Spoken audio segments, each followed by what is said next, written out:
And to just throw it out there as that initial report, that's what it's done for. It's that, someone wanted to hear that they got the most historic contract of all time.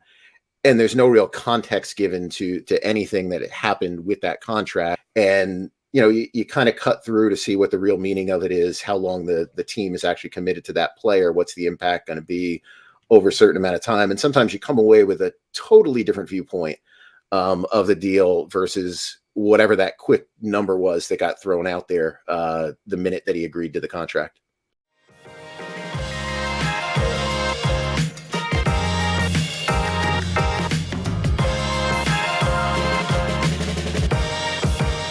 And welcome to the Unexpected Points podcast. I am your host, Kevin Cole. Today I have one of my favorite people in the NFL media analyst sphere with me today. It's Jason Fitzgerald from Over the Cap.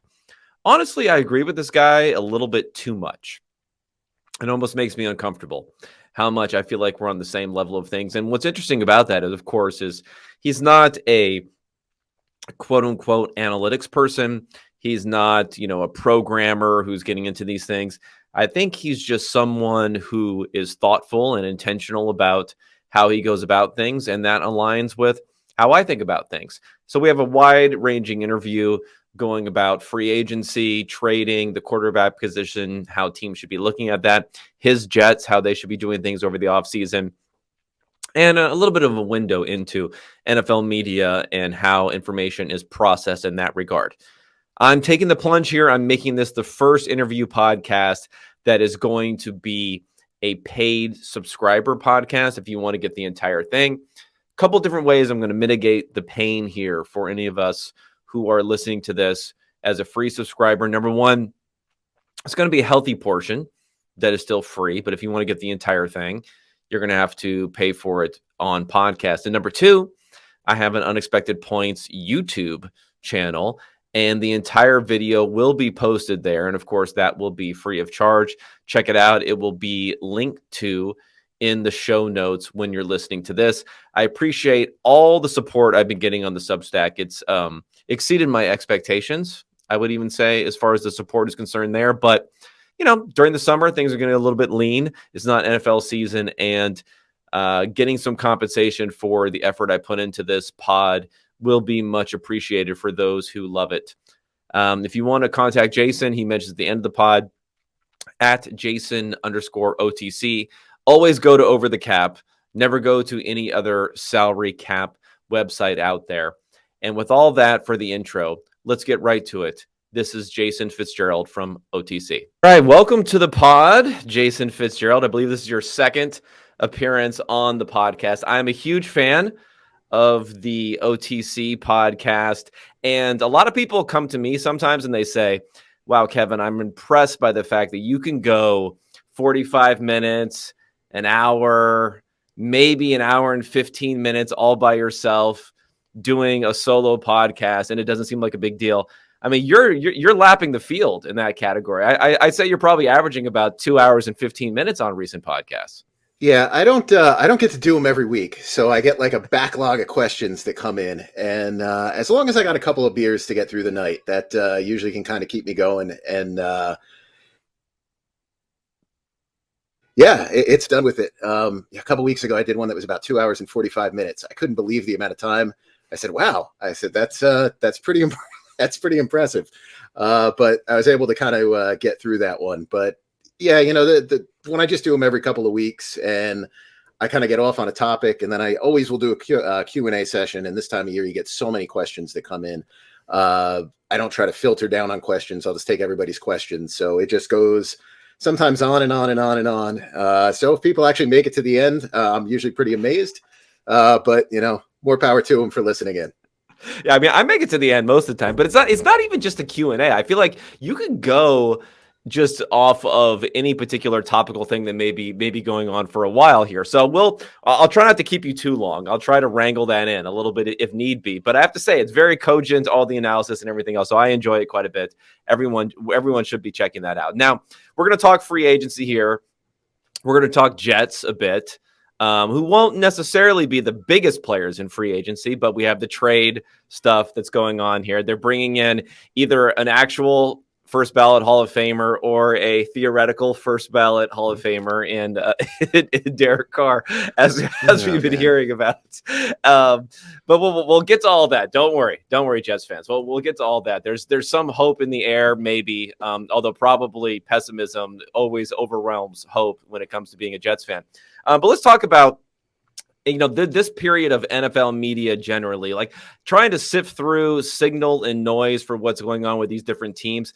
What do you take away from the media reports that we hear about whether player X will be franchise tags, whether they'll be re-signed, what teams' plans may be? Do you rely more upon what you think teams should be doing versus what the media thinks they're doing? How do you sift through all this? Yeah, I usually just kind of go by my own opinions on it. A lot of the media stuff is very driven by, somebody feeding you information. And usually that information is being fed for a reason, whether it's, something about a price of a player, and you'll hear some outrageous figures like Daniel Jones is worth $45 million a year. To me, that's outrageous. Like that wouldn't make any sense for the Giants, but that kind of stuff is out there. I remember a couple of years ago, people were pushing Mike Glennon was going to be, like a $25 million a year quarterback. And he ended up signing for 15, but that's a big difference between that and 25.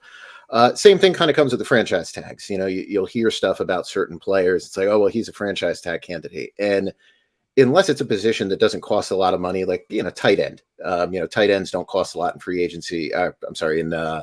On the franchise tag. So I can understand why somebody would do that with a player. But, when you have just like an average guard or something like that, they're not going to get franchise tagged at left tackle money.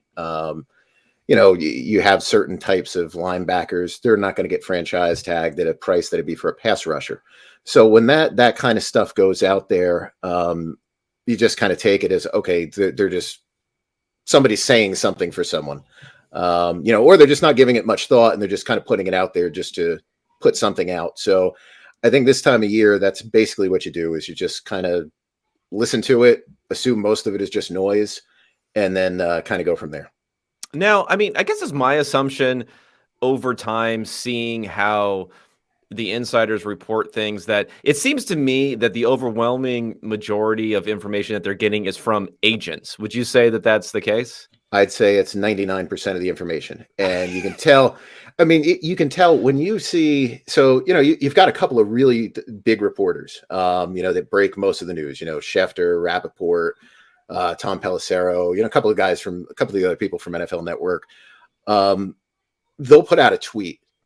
It will have the same exact obscure statistic about the player. It'll have something about the money they're making. It'll have something about the, something that they've done in like the last couple of years. And it's like, trust me, they're not researching that. They wouldn't know. Like, it would take me a while to figure some of those things out. It's not like they're just going to pull it out of their head. And, oh yeah, he's made the most money for running back in the last 3 years or 2 years, whatever it was with Aaron Jones. That was a cherry picked number that was there. That's where all that stuff kind of comes from. All the stuff with, you're having discussions and, you're trying to come to an agreement and the money is sounding kind of good or whatever it is. A lot of that stuff is just all coming from an agent, and they're going to try to skew things, to sound as best as possible for the person that they're representing. Yeah. I mean, I think people have gotten a lot smarter about reporting contracts and guarantees and things like that. It's not just maybe as much copy and paste. It's not just as much focus on, APY and things like that. But I think that's still a majority of the case, I guess. Cool. I guess it's, agents are doing PR to their clients, and their clients are not going to necessarily be the most educated on these sorts of things. So when they see I'm making the most money in the league at a certain position, they're going to feel better about that, even if the underlying structure of the contract is not as great. Yeah, that's exactly what it is. I mean, if you go back to the Tyreek Hill examples from last year, and it was reported right away, first $30 million a year receiver. And then when the numbers come in, it's not even ballpark 30 million a year. It's still a great contract. Don't get me wrong. It's still a huge contract, biggest contract ever, I think, for a wide receiver, averages, depending on how you want to look at it, 25 or 24 million a year. But the $30 million number, which we put online as well, because on a piece of paper, that's what it claims to be. It's not really the real thing. And to just throw it out there as that initial report, that's what it's done for. It's that, someone wanted to hear that they got the most historic contract of all time. And there's no real context given to anything that happened with that contract. But that's all you're looking for, is you're looking for that engagement for 24 hours. And that 24-hour engagement is getting that number out there, however big it might be, however many incentives might be floated in that number, whatever way you want to spin it, you dominate the news cycle for 24 hours. And that's all you need. Everyone is happy then. And I think that's a big reason why they get, reported that way. And then if you want to get more into it, usually when we find out the numbers, we'll do a little bit more analysis on it, whether it's on a podcast, an article, and you kind of cut through to see what the real meaning of it is, how long the team is actually committed to that player, what's the impact going to be over a certain amount of time. And sometimes you come away with a totally different viewpoint of the deal versus whatever that quick number was that got thrown out there the minute that he agreed to the contract. Now, I know that at PFF, I think it's Arjun Menon and maybe some other people have been looking at trying to craft a metric for determining the value of a contract based upon all these different factors. It gets a little, it's not the most intuitive thing to think about, though, versus, average per year or guaranteed amount. So which ones would you be looking at the most? Is it, what you could reasonably expect the player to earn under most scenarios? Like, what is how would you want to structure as far as looking at these contracts? Yeah, typically I'd just be doing some type of scenario analysis. There's two ways to look at it. If you're looking at it just from a general team perspective, you're looking historically at comparable players, how long they lasted on prior contracts. If somebody lasted 3 years on a 5-year contract, probably means they weren't even good in year 3. So that tells you that, most of those players only going to be good for at the most 2 years. And, you probably want to, look at it that way. In terms of how long the player is actually going to be on that contract, you want to look at things like the dead money in the deal, the vesting dates in the contract. You want to look sometimes at the teams that they're on. There are teams that chase those sunk costs much more than others. The Cincinnati Bengals, they don't put any guarantees in their contracts. They don't cut players. And part of the reason for that is they look at it like, okay, we just paid this guy $15 million this past year in the first year of his contract. We're going to keep him even if he's always hurt. If he's only making 5, well, we already sunk 15 into him. So we're going to keep him for that 5 million. So, that's one of those things that you probably can't put in, any kind of analysis. It's almost like a soft factor, and that's something that can change over time too, general manager to general manager. If teams switch ownership, that obviously can change a lot of things when it comes to the budget. But you really just want to look at that structure of the deal. You want to look when the guarantees kick in, what the dead money costs would be for those players to, kind of get booted from the team. And I guess to some extent as well, you're going to look at the team's salary cap situation or the team's, where they kind of stand right now. Like you saw the Titans today release, I think it was 4 players. Last year they probably should have released a lot of players similar to that. They didn't do it. But they're in a completely different place this year. So even if those players were still somewhat productive, they would just be casualties just simply because the team has no need for players like that anymore because they're going to go into a rebuilding phase. Now, I want to talk about like teams' willingness to take dead money a bit, because if we're talking about big trends in the NFL, which I think have changed quite a bit, I mean, I guess you could point to the Carson Wentz trade, and at that point in time being the largest dead money that the Eagles were willing to absorb when they let him go to the Colts. But even before that, I remember, and now looking back, it's a lot of extenuating circumstances when it came to Antonio Brown. But I remember when there was this thought that Antonio Brown could be traded or released or something like that. I thought it was an impossibility because teams normally in the past just did not take dead cap like this. They were not as willing to eat that sort of money, even if it was a sunk cost fallacy sort of move. But now we're hearing, should teams cut Russell Wilson? Should the Packers trade Aaron Rodgers? All these things where teams are taking major amounts of dead cap. Do you think in any way we've gone past maybe what is really reasonable for teams to do? Or do you think this is really just aligning with what teams should have been thinking about the entire time? I think for some of the teams, it probably aligns with what they should have done. But I think some of the changes that you're seeing now is because there's no salary cap minimum spending requirements anymore. And there used to be stuff like that in the past because there's nothing like that anymore. You do have teams that just decide, okay, you know what? if we're going to have to punt on a season, let's just punt on a season and let's just get rid of these contracts, take it all at once rather than have it be like a slow drip that's going to kill us for the next 3, 4, 5 years, kind of like what you've seen in Atlanta for a while, what you're seeing in New Orleans right now. Just be like Chicago this past year, just get rid of it. So I think that's one of the big factors that kind of plays into it right now. I think there's some other things that go into it as well. I think teams it becomes worse from your I don't know, kind of like your PR perspectives to have some of these players clogging up your cap. That's one of the things with Antonio Brown. It was a nightmare for the Raiders to have him on the roster. It was a nightmare for the Patriots to have him on the roster. It's like you nightmare for the Buccaneers to have him on the roster, the Pittsburgh Steelers. It just gets to the point where you can't deal with it anymore. Odell Beckham, it just became too much for the teams to deal with. So you just say, all right, let's just move on from those guys.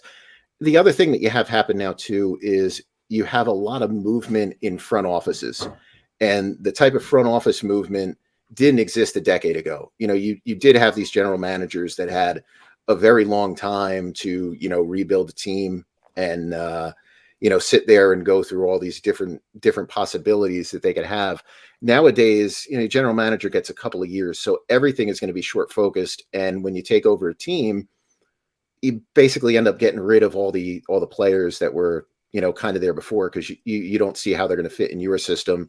You just don't see a benefit for them. And, you just say, all right, well, I'll just eat the dead money. It's not my problem. I'll take $70 million of dead money this year. Nobody's going to care that I did this, because it's all falling on the prior general manager and whatever he did. And I'm also wondering about ownership as far as how that changes things a bit.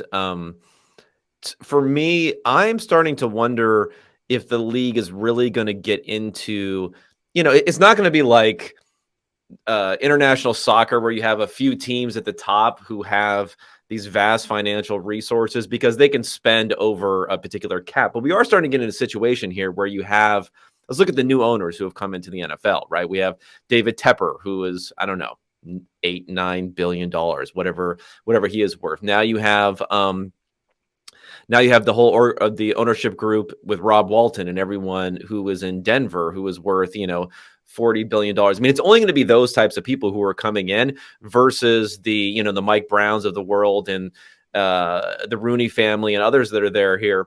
Even Jeff Lurie, when we're talking about someone who's relatively new and fairly wealthy, and the Eagles who was taking that dead money there. I'm wondering how much that is also a part of this puzzle where those teams are just going to have more flexibility to do different things because the owner is not going to be as worried about recouping signing bonus money and other things that go into feeding into the dead money. Yeah, I think so. And you can look at that when you look at spending trends for certain teams. You will see there are certain teams every year that are very high spenders. Philadelphia, for example, they're always near the top. You'll have some other teams that jump in for a year and then you don't, see them again. And then you have some other teams that, basically have those older style family ownerships and they have the lower payrolls. The Chiefs are a team that has a lower payroll, despite the fact they're very successful. They basically have one of the lower payrolls. And so I do think with these other teams, as long as the general managers can navigate the cap consequences of it, I think, if they want to win, probably like the way Jerry Jones was when he first took on the Cowboys, it's almost like your thought is you're just going to outspend the rest of the league. Whether that's successful or not, that's a totally different story. But I think there's going to be, there already are certain owners that are like that. But I do think as some of these new ownership groups come in, and because of the amount of money that they're paying for these teams, probably want to win.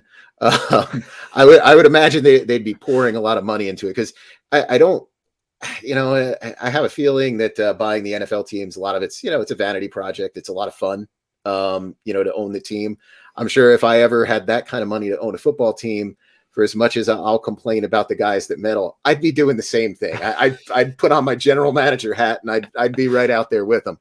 Yeah. So, I think that they'll be doing that, that it'll be one of those, money is no object. Just don't worry about it. Make the numbers work and you can bring in whoever you want to bring in. And you will have some other teams in there that probably can't compete with that, or, just choose not to. They just say, we're happy spending right around what the salary cap is each year and just kind of, pegging our budget to that. And that's it.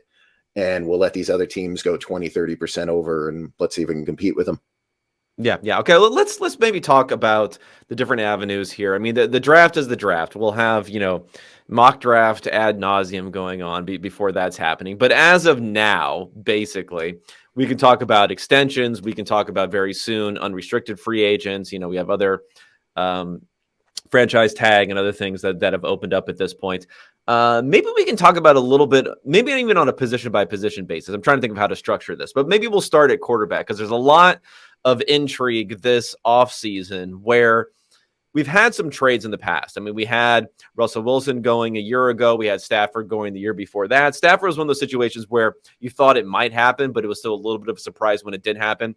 This time, there's a lot of talk, and it's not only about Aaron Rodgers, who's a potential trade candidate, but then we have a number of free agents who are out there right now, and then guys like Geno Smith, who may be franchise tagged or something like that. What do you think about generally the free agent / released player market, if we're talking about Derek Carr, and even the trade market, which has become somewhat of a thing where it wouldn't have been in the past for the quarterback position? Do you think it's changed at all? Thoughts about team building around that position? I don't think that the thought process has changed. I just think what's happening now is certain teams where you look at the Wilson trade and you look at the Lions trading away Stafford. I think it's more that you have the teams that typically would have said, okay, we're never getting rid of these players. I think they reach a point where they just go, okay, we're not going to win with them, or they're looking for too much money if we want to keep them. I think that was probably more the case in Seattle with Wilson. And I think they make those decisions to trade them. Whereas a generation ago, I don't think you would have done that. That's when you saw all the teams would be extending, the Tony Romos of the world, the Matt Schaub types, maybe even a Matt Castle, those kind of players. You'd constantly be chasing with them kind of still in there. And I think now those teams are willing to punt on those players. And so I think teams see value in trading in for a player. You're not going to find a quarterback in free agency. I mean, that's just a given. So if you're not in a position to get one in the draft, you're probably better off trading for one of these guys, even though it's very risky. But I'm sure, if you're the Rams, I'm sure they probably looked at the cost of Stafford on the first 2 years that he was going to be in there.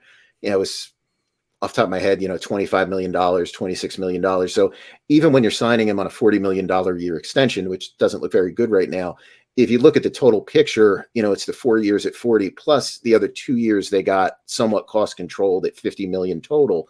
That actually works out to kind of a reasonable contract. They don't have that sunk cost that they're chasing. If they would have actually been extending Stafford, if he was a player who had actually been there for many years, and then they were extending him on an actual deal that was 40 million a year. So I think that's kind of what teams have looked at. I think they look at, okay, we're bringing a contract in.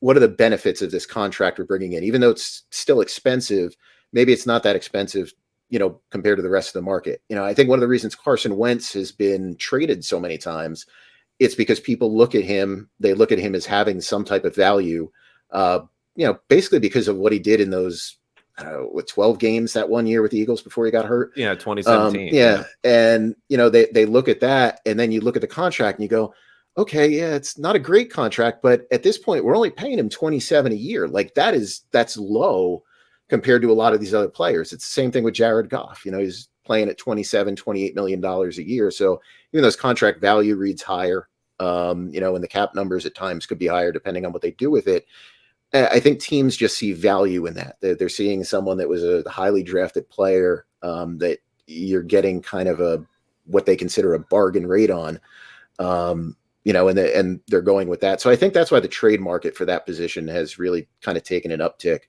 I think it's those two things. We'll see what happens this year, with that. If the Ravens ever really did trade Lamar Jackson, I don't see that one happening.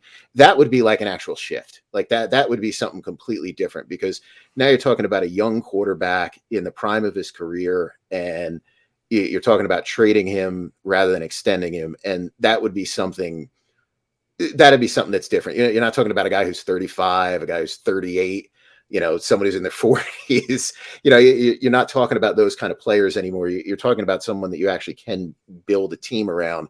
And it's not like Deshaun Watson. Deshaun Watson kind of fell into that category, but that's also a totally different situation there with what went on with him in Houston and his off-field stuff that also I think played a role in him losing his position there. So I would say Jackson would be the one if there's like a real shift. But as things stand now, I think it's just that they're starting to bail on some of these older players, and the teams look at the numbers and they go, okay, this makes sense for us to do.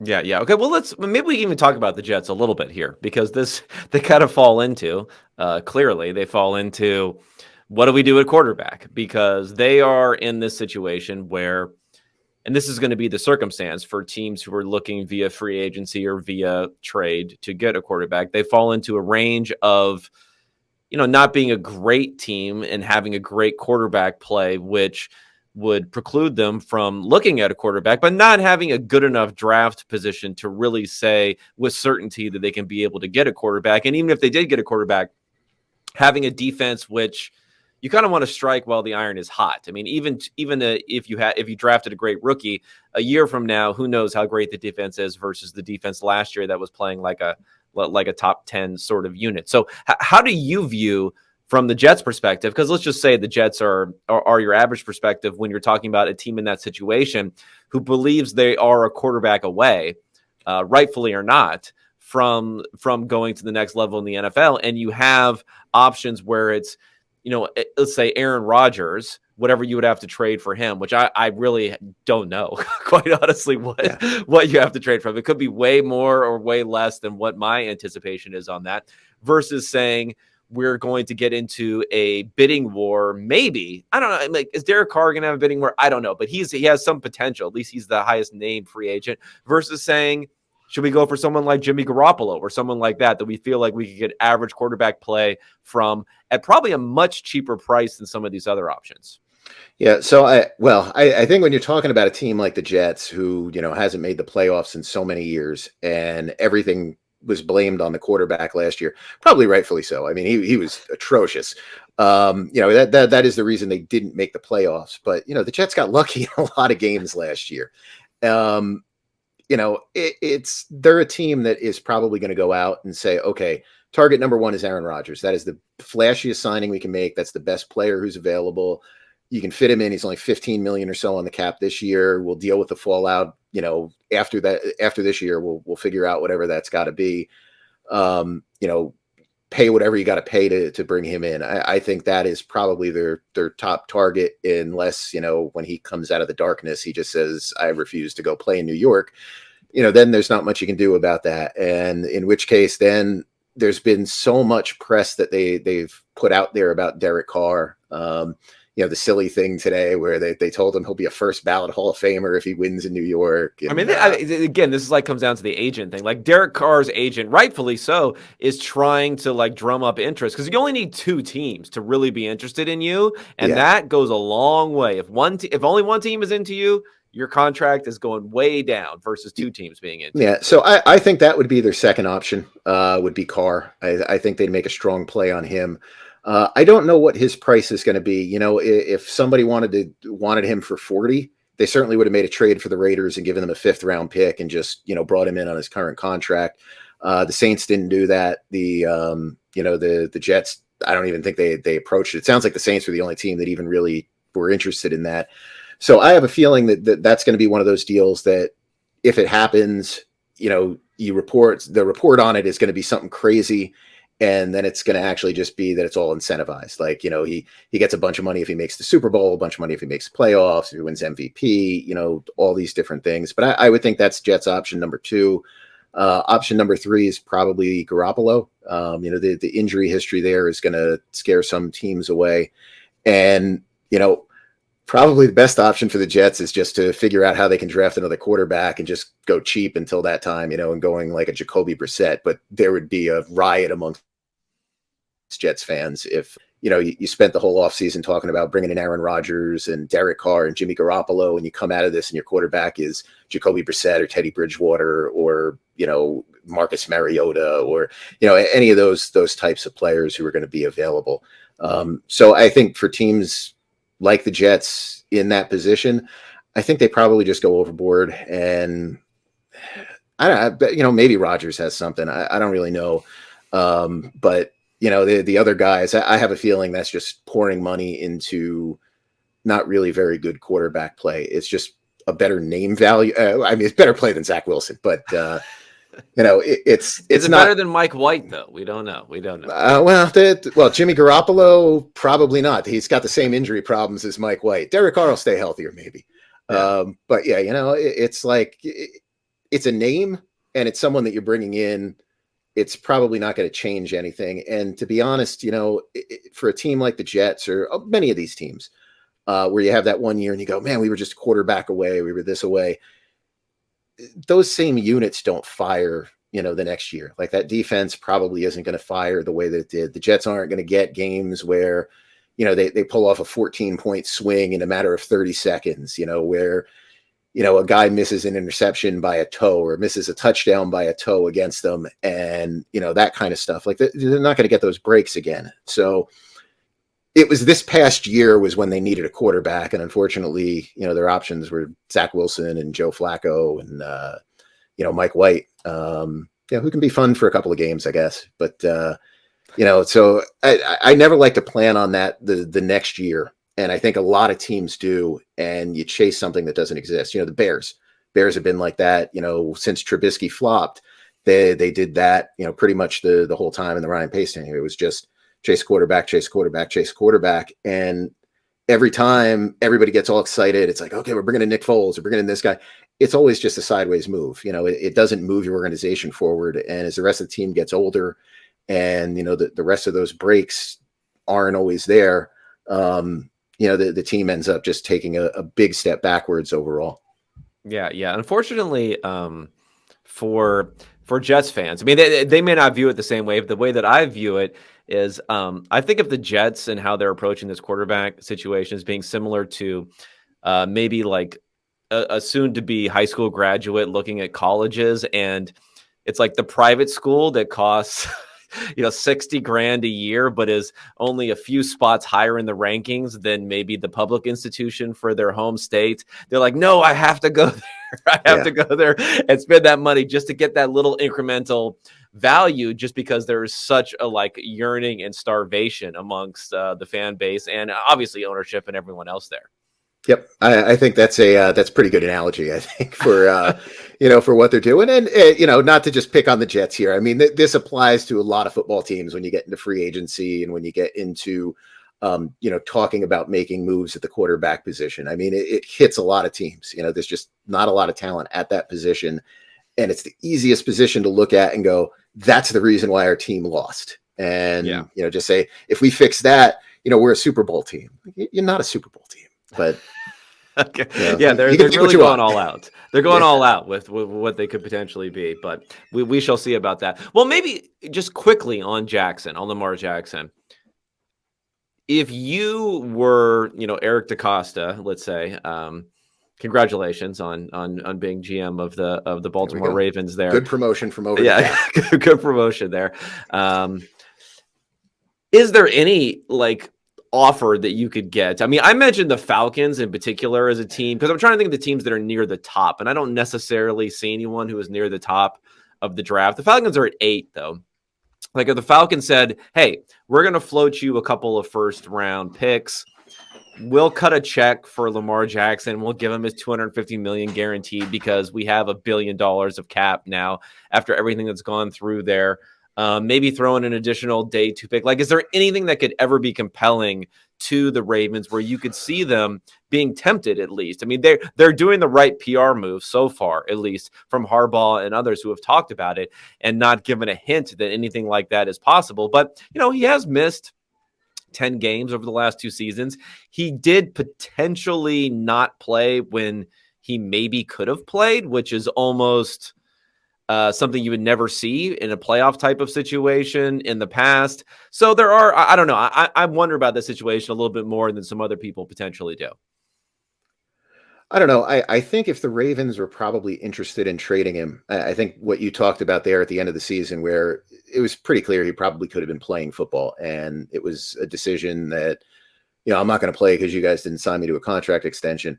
I think the smear campaign to be out in full force by Baltimore right now. I think the local media, especially because he doesn't have an agent to really fight back with, I think they would be all over him if they were really considering that trade. So I would think the trade is just so unlikely. If you were going to tempt someone, it would probably have to be a trade that would happen on draft day. And I think if it happens on draft day, I think you can get 4 first-rounders for him because you can get this year plus the next 3. Right. I think it's the way the 3 rules is typically work. the maximum, but then once the clock is struck on day one, then you can add that have extra 3 going one. out. Yeah. Okay. So if you could do something like that, plus maybe a couple other picks in there, Do you think you could get 4 1s for Lamar Jackson? I think so. Wow.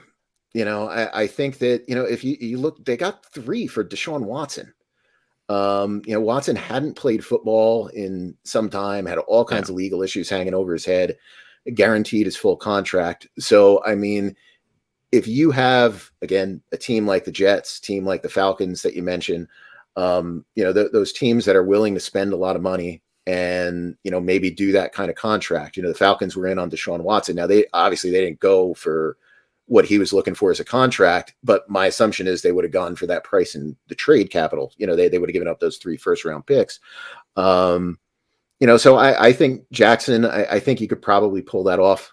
If you were looking to do that, I still don't know if you would make that move. It would have to be, if you sent him to a bad team, I think your hope would be, as bad as it is to sound, that they just kind of continue being bad. Lamar Jackson can't stay healthy. So you're going to get a bunch of number 1s and you're banking on one of those years. He's just going to pull up lame. The team is going to stink. And you're going to be in a situation, where you're getting, a top 5 pick from another team just because they made a mistake in, bringing the player in. So I kind of think that's the only situation where maybe it could happen. It would have to be such a crazy offer. But I think that smear campaign would be out in full force already. That you'd be setting up the Baltimore fans for life without Lamar Jackson, and I don't see that happening right now. I don't hear anything about it, so I don't think that's in their. I don't think that's their plans right now. But I guess if he refuses to negotiate with them or something, I mean, maybe plans change at some point. But I think unless he was hurt all this season, he would still hold the same value next year if you had to go back, that trade possibility that you just said, okay, we tried it this year. It didn't work. He doesn't want to re-sign with us. So just now we'll get rid of him. I think he'd still kind of hold the same value. So, maybe just wait. Yeah. It's interesting. One angle that might be also interesting on a draft day type of trade is I do think when we're talking about it from a PR perspective, if you can slot in a top 10 pick who is a quarterback, so if you had a quarterback available to you at that point, that might help ameliorate some of the fan sort of reaction of Lamar's gone, but look, we have, Anthony Richardson or whoever's coming in as the new quarterback. If you're naked with no one at quarterback, then it looks pretty bad. Yeah, I think that what you're talking about there helps a lot. You don't want to be left with, nobody on the field, and especially with the quarterback. The one thing too is when you do bring in that rookie, that first round player, they're basically allowed a mulligan as a rookie. So even if the guy has a bad year, nobody is really going to care about it that much. Everyone is still going to be positive about him. Now, if he's a bad second year, then it all goes downhill. But that first year, everybody pretty much gives you the benefit of the doubt. So that'd be a big benefit for him if there was somebody sitting there and you pulled off a trade with the Falcons, and that's one of the players that you're bringing in is the quarterback that just got drafted. Or you're making a pick yourself. However they would end up doing that. That can probably take a little bit of the bite out of it. And I guess then if you haven't done the smear campaign, then you really, Yeah, you then really it lay comes it in out. there. Then it He comes out. refused to take any phone calls from DaCosta for the last 2 months. He was hidden. He went on the darkness retreat and he hasn't come out. So, I think that's that would be what would happen if that scenario came to be. Yeah. Unfortunately, I do believe the cynical side of me agrees with that. Okay, maybe we'll wrap up quarterbacks. Talk briefly about Geno. I gave our mutual friend Brad Spielberger a little bit of a ribbing about the fact that he was projecting I don't remember what it was now, 4-year, $38 million a year contract for Geno Smith, which I didn't quite see. I don't know. Do you have any opinions on Geno? I was even thinking maybe they use the transition tag on him to like prove to him that no one else will give him that big of an offer, but that may be galaxy braining the most important position on the field there. Do you have any Geno opinions? I think that they'll just look to pay him about what he would earn on the franchise tag this year. They might split it up over 2 years. The way that I would look at it is I'd offer a 2-year contract. I'd guarantee him a little bit over the franchise tag. Yeah. Franchise tag's around 32. Guarantee him 35, pay him 25 this year.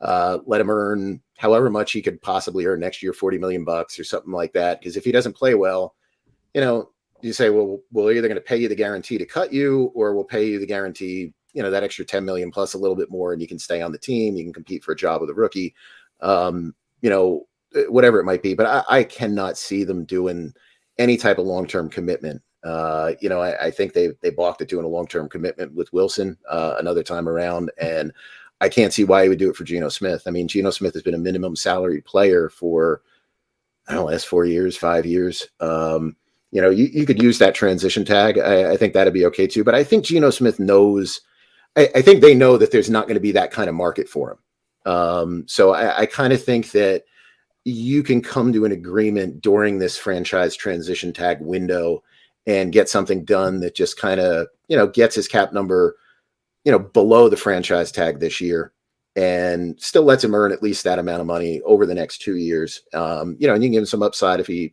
plays well, and stays on the team. But I can't see doing like a 4-year 160 with, 80 guaranteed or something like that.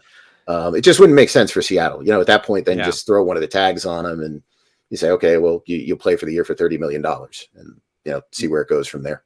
Yeah. It's funny because I feel like a lot of people who have commented on it, maybe, even though it wasn't that long ago, maybe we're not of a certain age to have remembered Jets Geno, because there may have been some flashes at the end of his rookie year, some other stuff. But there were some crazy games that went on with Geno Smith and Rex Ryan. I was looking at a box score the other day where I think he threw 5 passes and 3 of them were interceptions in a game. Was the game. Yeah, I think he got benched. Was that against the Chargers, maybe? I don't remember, but yeah, he got benched. I think he got benched for Michael Vick, and Vick came in, and Vick was like, I didn't think I was going to be playing. I didn't know what to do. And I think that was that game, and he played terrible as well. But there was another game where Rex Ryan just like refused to throw the ball the entire game. He's just like, I don't care. We're not going to throw it the entire game. He did that a couple times with Sanchez too. And it was Geno, he had a couple of games with the Jets in there where you looked at him and said, hey, he's got a chance to be a decent quarterback. He can move. He can move pretty well. You're like, oh, the guy can get some rushing yards, And then he would just have some games where he was downright awful. And this is something that he's talked about as well. I think, he's basically said, in terms of like an attitude and that kind of stuff. I think when he was young, I think there was a big attitude that he had, I'm the best player, I'm the best this, I'm the best that. And I don't even know if the teammates, the one teammate knocked him out. So, I don't know if the teammates really even liked him too much when he was there. And he's kind of talked about that. He's talked about, I think being a little bit more team oriented and, buying in more on that. So I think that's something that's probably changed with him, but that hurt him a lot early in his career too. When Ryan Fitzpatrick came in after Smith got his jaw broken, the team really rallied around him. They really liked Ryan Fitzpatrick. They liked the energy. They liked the fact that he seemed happy for everyone on the team, whereas Geno Smith seemed more like, I'm happy for me, not everybody else on the team. And I think they seemed to react accordingly. But yeah, there were times where he, was okay. And then there were times where he was not good. Yeah. Ryan Fitzpatrick, fantastic fantasy football season for Brandon Marshall and Eric Decker there when he came back, and then played a little chicken in the offseason, and the Jets lost that one with Fitzpatrick. All right, well, let's talk about some of the other positions here.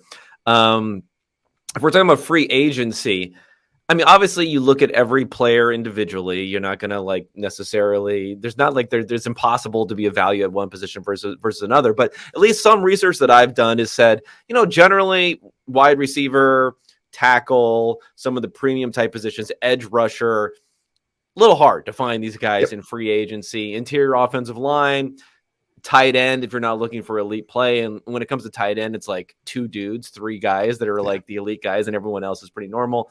I mean, do you kind of agree that maybe you should work backwards and thinking about the draft? Like, you have a limited amount of opportunities in the draft. So let's not use those on players that we can acquire in free agency, and let's just look at those types and profiles that we can find in free agency, and that should be our course. Yeah, so I actually ran something on that a couple of years ago where I looked at that. I figure I might even update it this year.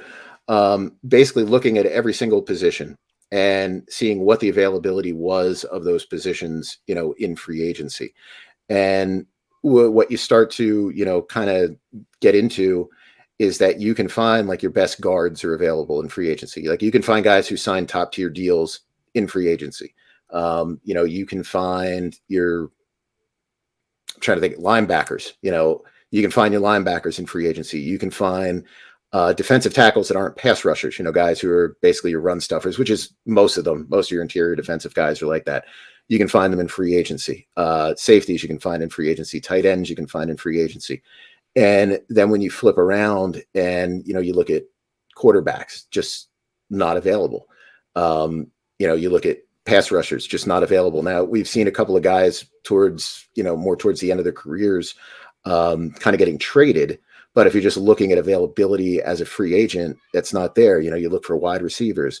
The top players aren't there. So you're overpaying for guys who are second and third tier receivers, there. And I think that's one of the big things that teams miss on is I don't think that there's like ever a plan for the most part with how you utilize free agency and how you utilize the draft. It always just seems to be, okay, we did this in free agency, now we're going to do this in the draft, versus, just look at it from a big picture perspective. You're building something for 2 years, you're building something for 3 years.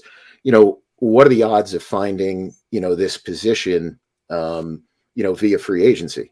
And, if the odds are low, it's like, why aren't you drafting that player? When the Jets drafted Jamal Adams, for example, you're taking a safety. You can find all kinds of good safeties in free agency.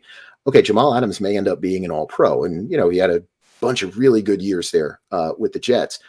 But I can find players in free agency that are like Pro Bowl level players at that position. I can't find any quarterback at all. Like, how I don't even understand how, if you look at the whatever grades and be like, wow, that was the best player available. It's like, even if it's your best player available, whatever your scoring system is for that individual talent, if that grade is even remotely close to a quarterback, a wide receiver, edge rusher, you have to take those positions, because if you're trying to build the best 53-man roster, your best 53-man roster is going to come from drafting that premium position and signing, the safety in free agency, versus the other way around, where you get the best safety and you end up with like the 35th best pass rusher. So I think there's a big disconnect with that. I think that there's a huge disconnect with that. And I think the other thing there's a big disconnect with is how long the players are actually going to be good for. When you sign these free agents, when I ran through the positions a couple of years ago and looked at, I think it was like 5 or 6 years worth of data, most guys don't last very long. Certain positions last longer than others, but most of them, you get 2 years out of the players. And I think the same holds true on extensions.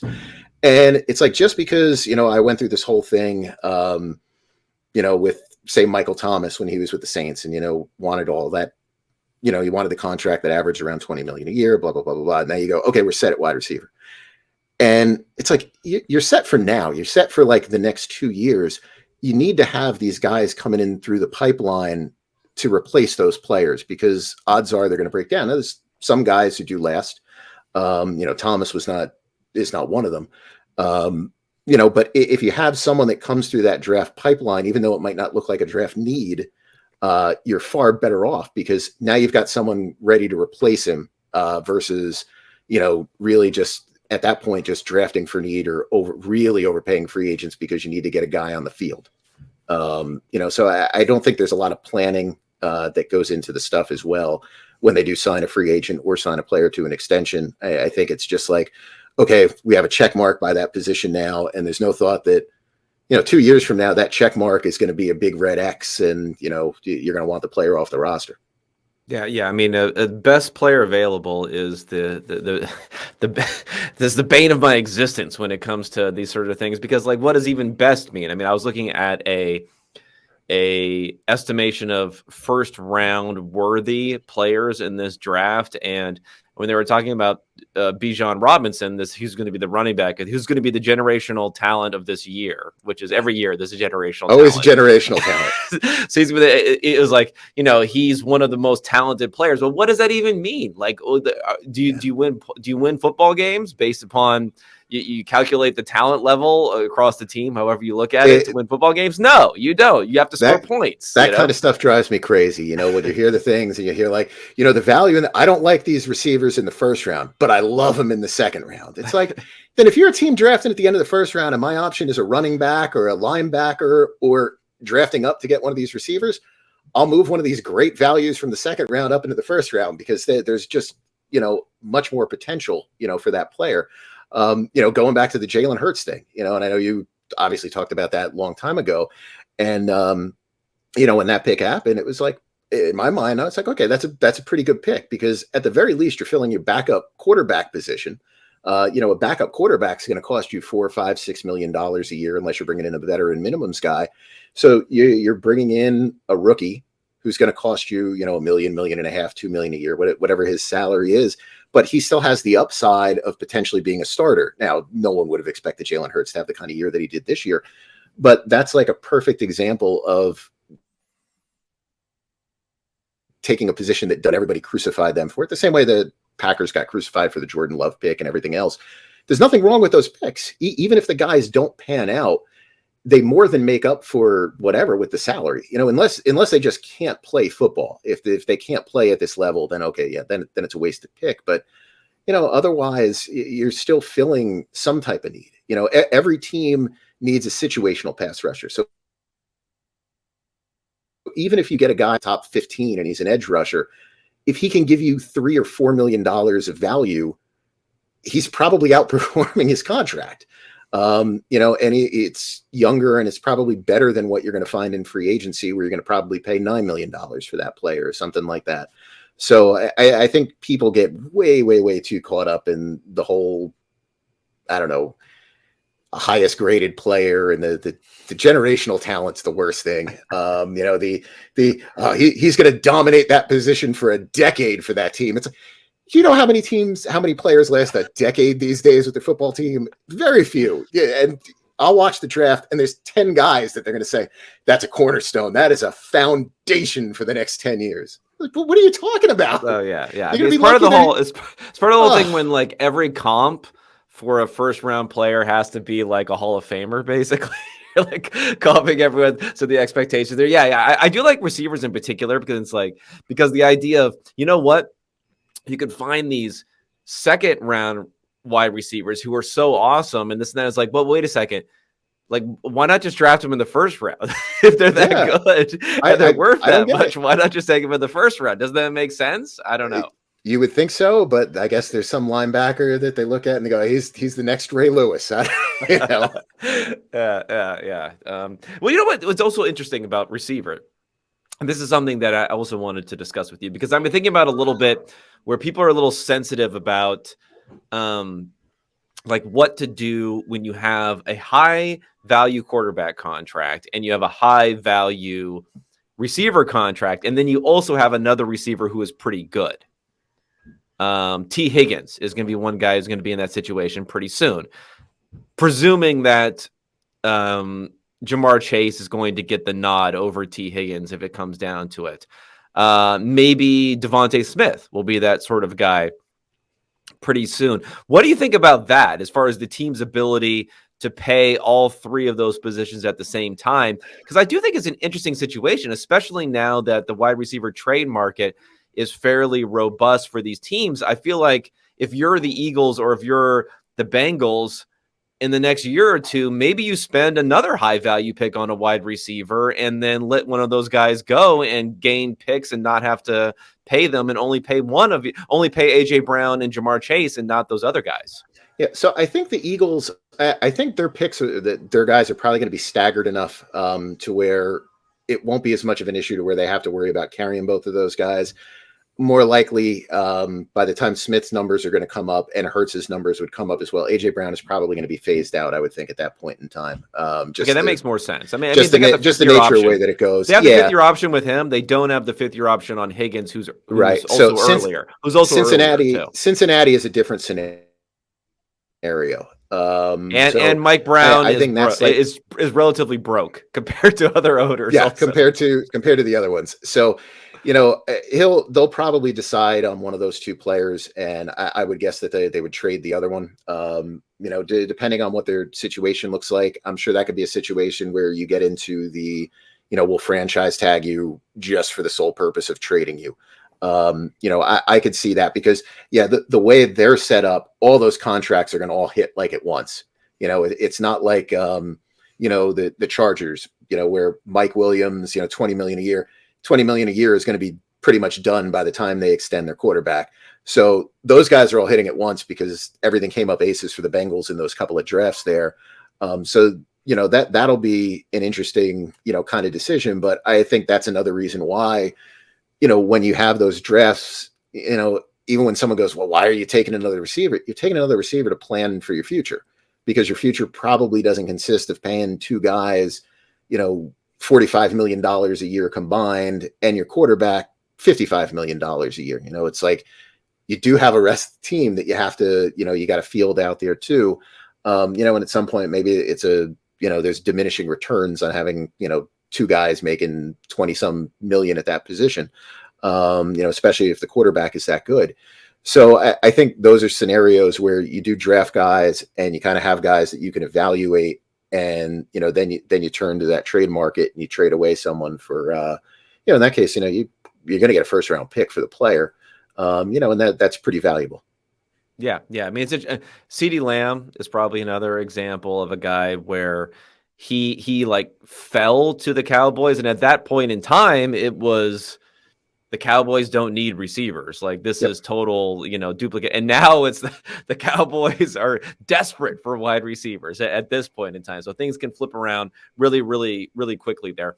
I'm a little bit less familiar, maybe just because of a background of having done a lot of fantasy football work with the defensive side of the ball and how to think about that. So linebackers we mentioned are relatively plentiful, although I don't know how many guys you can really count on having consistently good coverage, but those guys normally aren't necessarily making it to the market anyway. How do you think about defensive backs? Because maybe there's always been high profile busts of guys who have gone from team to team and coverage is not really that sticky generally. But at the same point in time, there have been some guys who have paid off, whether it's a Darrelle Revis, 2 out of 3 times he ends up doing pretty well when he makes a big free agent contract somewhere else. How do you think about defensive backs? Do you have any thoughts about them? So I think it's definitely positions that you can address in free agency. A lot of teams will let good corners go. Safeties are always available, but the cornerbacks, that's the one position that is a premium position that you do actually find in free agency. Like it's one of the weird ones there. You will find a lot of high priced players in free agency. And obviously it's a position that gets drafted a lot as well. So I think it's a position that you can address in free agency. I think the problem that teams make is when they address it in free agency, they look at it as like a given. And, like you said, it's not a very sticky thing season to season. And, you bring in one guy and you're like, okay, that's where all our problems in the secondary are solved because we brought in this one player. And it's like, no, if you're going to commit to the, $16 or $17 million cornerback in free agency or $15 million cornerback, you probably also want to also go into free agency and get yourself a $7 million corner. You need to actually invest in that unit as a whole versus just looking at it as a function of one player. And I think that's what happens to too many teams. They look at it as a function of a player. And then when that player fails, then the whole secondary fails. But, if you go sign a couple of free agents, one of those guys is probably going to end up having a better season than expected. And that'll really help your defense out a lot. Overall in general in free agency, with some of the work that I did on it, the teams that spend more on defense, you do typically see improvements in those teams overall. I think a big portion of that is, your most impactful positions on offense really aren't available in free agency, whereas in defense, with the exception of the pass rusher, pretty much everybody's available. So you can go in there and you can start to bring in a lot of good talent. And as long as they complement other players on your team, you can build, I think, a pretty good defense through free agency. I think you just have to know that, the defense that you build that's good this year might not be good the following year.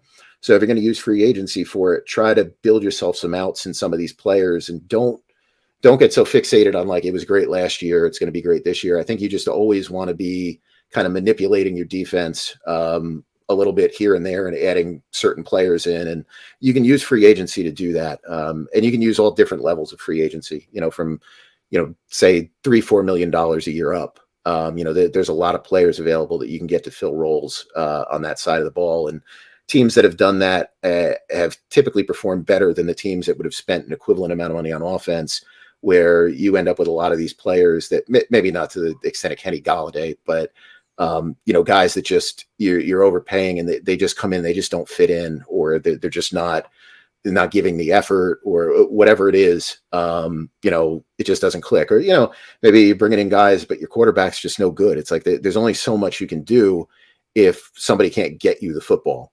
So I think that's kind of how I've looked at defense now, is just, you should be using it every year and, just figure out what holes you can fill there. And don't worry about the draft so much on some of those spots. I think that's my bigger takeaway with defense. Yeah. Yeah. Okay. One last thing I want to talk about, and maybe I'm going to frame this concept within the specific context of one team, and that being the Buffalo Bills this year, where they had a couple of year window with Josh Allen in particular, having low contract amounts for 2 seasons, which now jumps up a lot. Stephon Diggs' contract, I think, jumps up 10-12 million. Von Miller's going up. They got a lot of guys going up by a lot of money this season. So they really planned a 2-year window, in particular a 1-year window last year for a bunch of guys coming in. So like, now what do you do? Because I do think the Chiefs at least gave a positive lesson to the NFL this last season of saying, we have contracts going up, we're losing players, we're retooling or whatever. But, if you're a really great team, you could still win the championship when you do that. You don't have to sell out every year for when you do that. So how do you think about windows when you have a quarterback like Josh Allen, who's presumably, going to continue to remain a top 5-ish sort of quarterback for the next few years? Yeah, I think you probably are planning your stuff out, every 2 years, every 3 years, working with that approach. I was very surprised at some of the things the Bills did this year. I said it when they signed Von Miller. I think that's not a very Buffalo Bills move. Like that was not the kind of stuff that they had done. It was an overreaction to saying we need a pass rusher in the playoffs. And it's like you're paying $20 million a year, close to it, for an older player who's been hurt. And the only reason his price is up that high is because of a playoff run that he had with the Rams. If he had finished the year with the Broncos, I don't think there's that kind of interest in him in free agency to where you're paying 20 a year and you're guaranteeing him 2 years of salary or whatever it is. And they found themselves now, 20, 25 million over the cap, and, they can get through that. But I think what you want to look at here is, you didn't win 2 years ago. That was probably your best chance to win. You took whatever risks that you took this year, you didn't win. And if you want to keep being able to be competitive over the next 2 years, 3 years, 4 years, you probably have to take a step back this year. You can't go all in and go sign some crazy free agent. you can't have your own free agents who are older and say, all right, we've got to bring them back. So let's bring them back on a 1-year deal. We'll use 4 void years and we'll just defer the money to next year. You just need to take a step back and say, okay, we've got this infrastructure on offense, right? We've got Josh Allen. He's always going to kind of keep you competitive. He might do some really bad stuff with his, YOLO attitudes at times, but you've got that kind of in your back pocket. So when you've got that, I think you look at the rest of the roster and go, okay, what are the ways that we can maximize around Josh Allen over the next 2, 3, 4 years? And the way that you do that is not really ever approaching it, I think, as a 1-year window, which is what they did last year. And, the general manager basically came out and said, you're not going to see us spending like we did last year. You're just not going to see it. Like we don't want to be in a position to, have to draft the Diggs or, those types of players. I think maybe he mentioned Jefferson or something like that. Like we don't want to be in a position for that. So I think that's probably what they'll do. I think they'll have a very quiet offseason. You'll see some guys get cut that maybe people scratch their heads at a little bit, and they'll wonder why the Bills aren't being more active. And, you get all the things like, well, they're not giving Allen the best weapons. They're not giving him the best chance to win. They're not doing this. They're not doing that. It's like, he's there for a long time. It's the one stable thing in football is that quarterback position.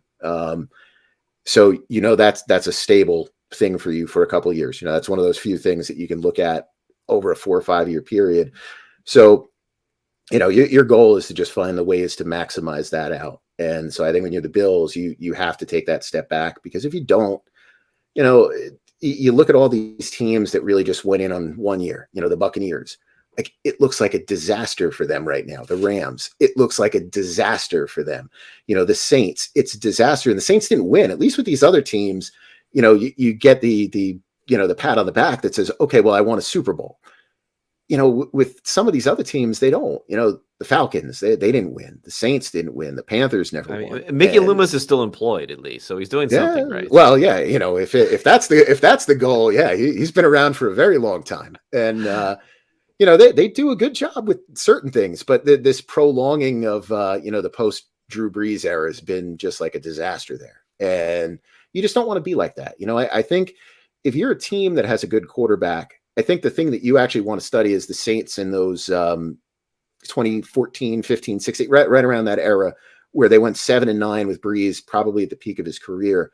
And in large part, it's because they made some awful free agent signings. Their cap was ruined. They over a 3-year period, they basically had, I think it was the total of dead money they had over those 3 years was like they flushed away an entire season of cap space in all that dead money. It was like fields above everybody else. And, people look through that and go, well, we got through it because we were great. Later on, we had a great draft class.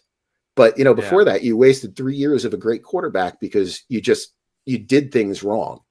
And I don't know how much teams really go back and look at those kind of scenarios versus looking at the Rams and going like, that's the way you got to be.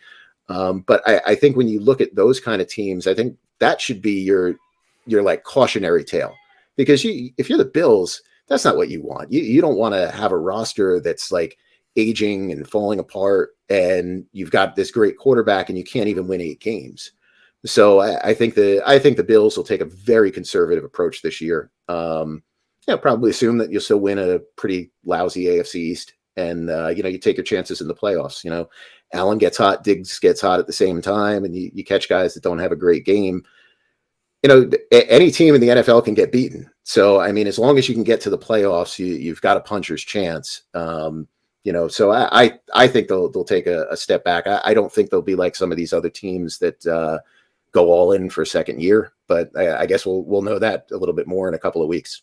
Yeah, we definitely will. I mean, it's one of those situations where maybe Allen restructure, we'll see, but God, like the Diggs contract. I mean, I love Stephon Diggs, but like, well, it's one of those things where when people talk about paying the quarterback too much money, somehow prohibits you from winning. I mean, there's something to that, but it's just what you do around the quarterback too that matters, where if you're smart around the quarterback, you can really give yourself a lot of flexibility to be good. And they made a lot of moves which are going to complicate things. And it's really that's really going to be the tough part. Not Allen's contract going up, but Diggs's contract going up. Yeah, Miller's contract going Allen's up. All those other contracts going up. Allen's contract is fine as long as they don't do something stupid. If they do like the restructure year after year after year, like the Cowboys have done with Dak Prescott, to where you get into the contracts. I mean, quarterback contracts are very attractive when it comes to restructuring, though, right? I guess because there's so much money that you can make,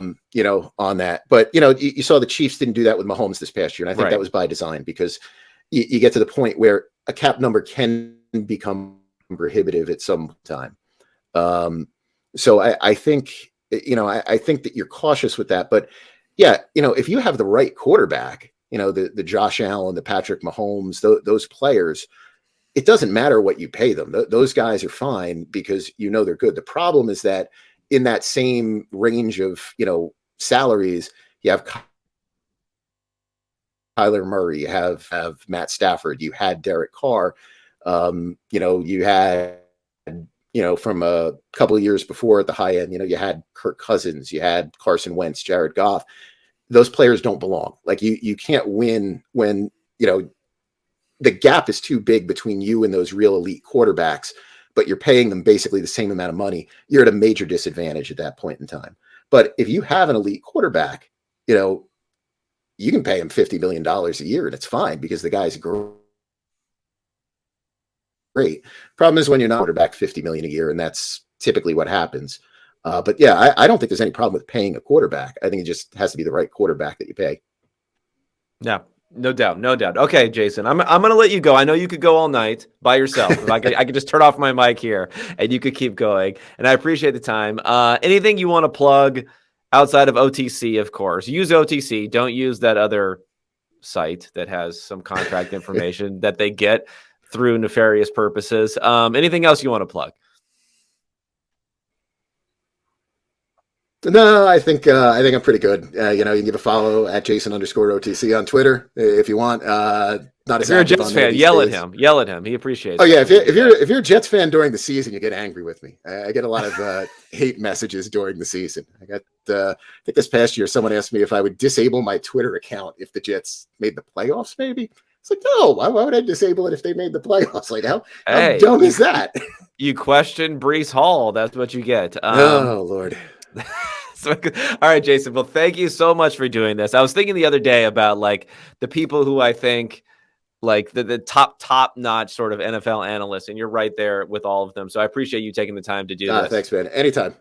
Say hi to Nelly, by the way. Say hi to Nelly if you can. I will do that treat. I've been booted from that location again for fortnighting for my son, but we'll go down and check on the bunny in a little bit. Well, when he's a professional gamer, it'll all be worth it. There we go. So, all right, man, take it easy. All right.